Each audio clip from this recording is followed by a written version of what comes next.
So hello friends, welcome back to my channel unboxing वाफा।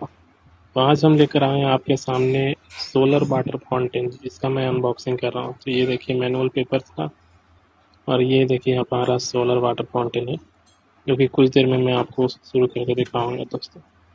ये इसके साथ कुछ किट्स दिए गए हैं, और ये देखिए मैं इसका टेप जो रहता है ऊपर कवरिंग लेयर वो हटा दिया, तो सेट किया हूँ।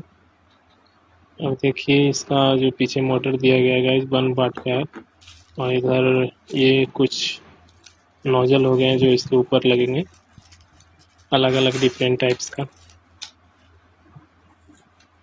तो देखिए मैं आपको लगा कर दिखाता हूँ।